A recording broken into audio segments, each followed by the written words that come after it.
Hello. The first question was, why was your experience different to a hearing person? Going to websites is difficult for deaf people like me, as it's hard to access information through written English. Often it's difficult to understand the large words being used and the information on the page when we try to contact services. We are told we need to call instead of emailing. It's frustrating because we can't call them. We can't communicate on the phone.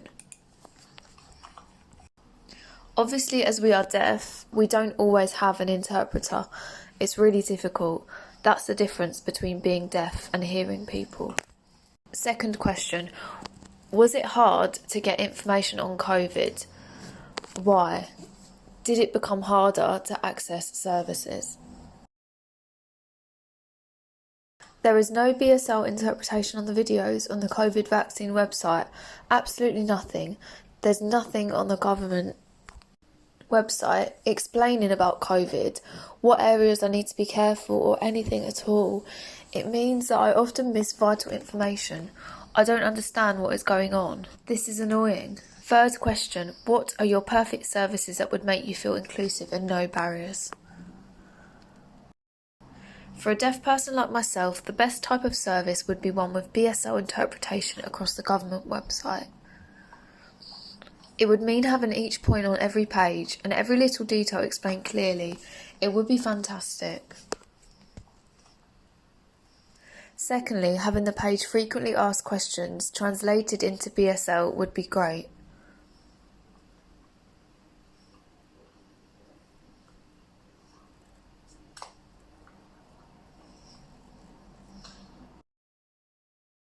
Thirdly, if I wanted to contact a centre to ask a question not answerable online, having an app where I could make a call via BSL interpreter to have conversation with the centre would be perfect.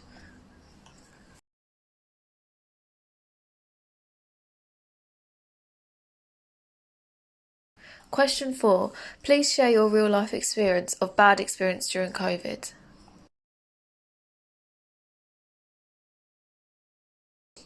When I arrived at the vaccine centre, I tried to explain that I am deaf, but lip reading was difficult due to masks, meaning I couldn't communicate.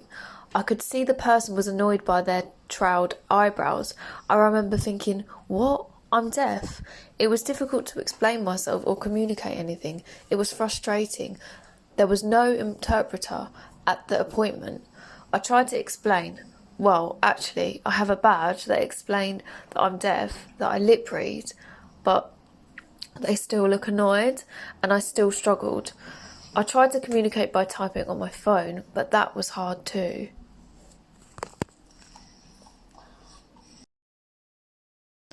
I know the government website states who is allowed or not allowed to wear or remove their mask.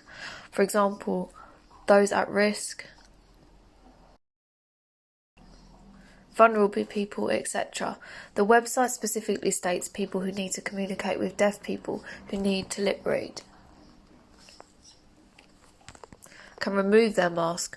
I feel that even though the government website explains the information clearly, people are still not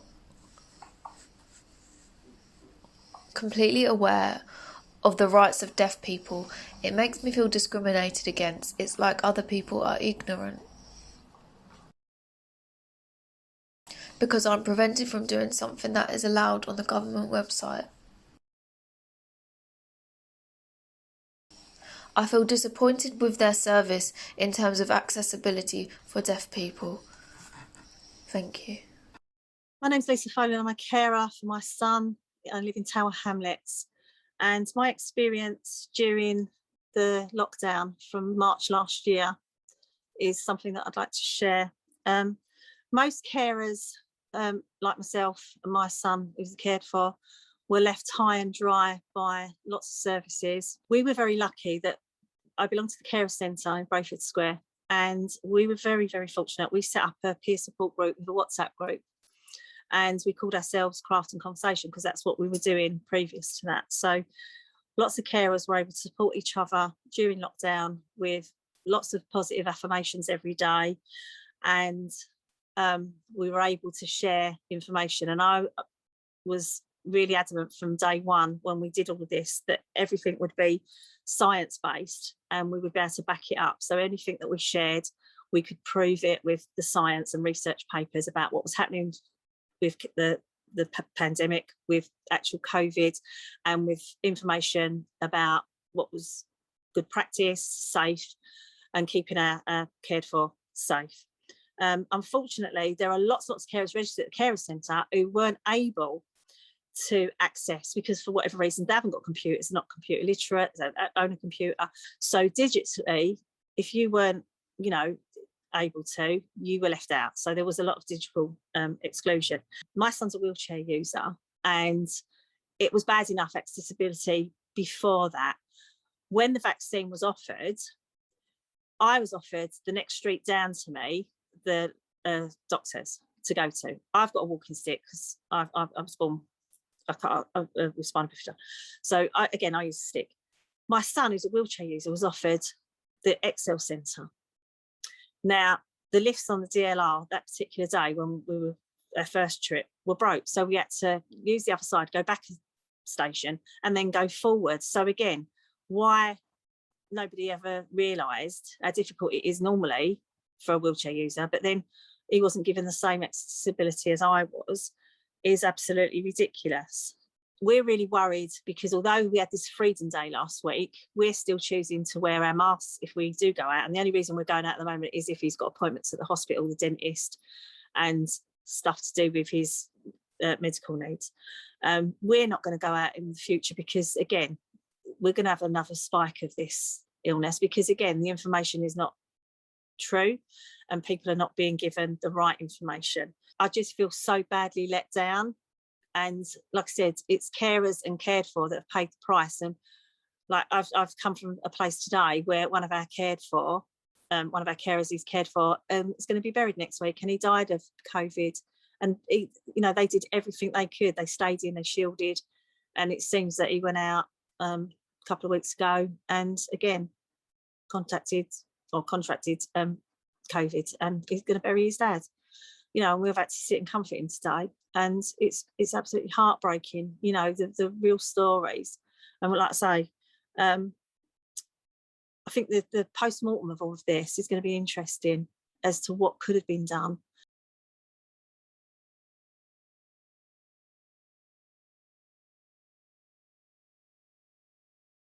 But the news helped. I still didn't understand it, what COVID was about and how to survive.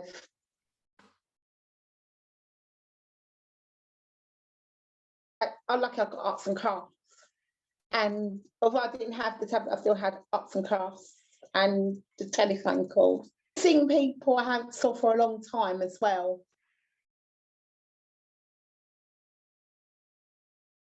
Just make sure you've got something to do, and make sure you're okay, you're up to date with your medication, I would say. Make sure you've got enough food in, and make sure you're still healthy. So that's what I'm saying. If I was to make a manual with it, make sure I would have all that in easy reads.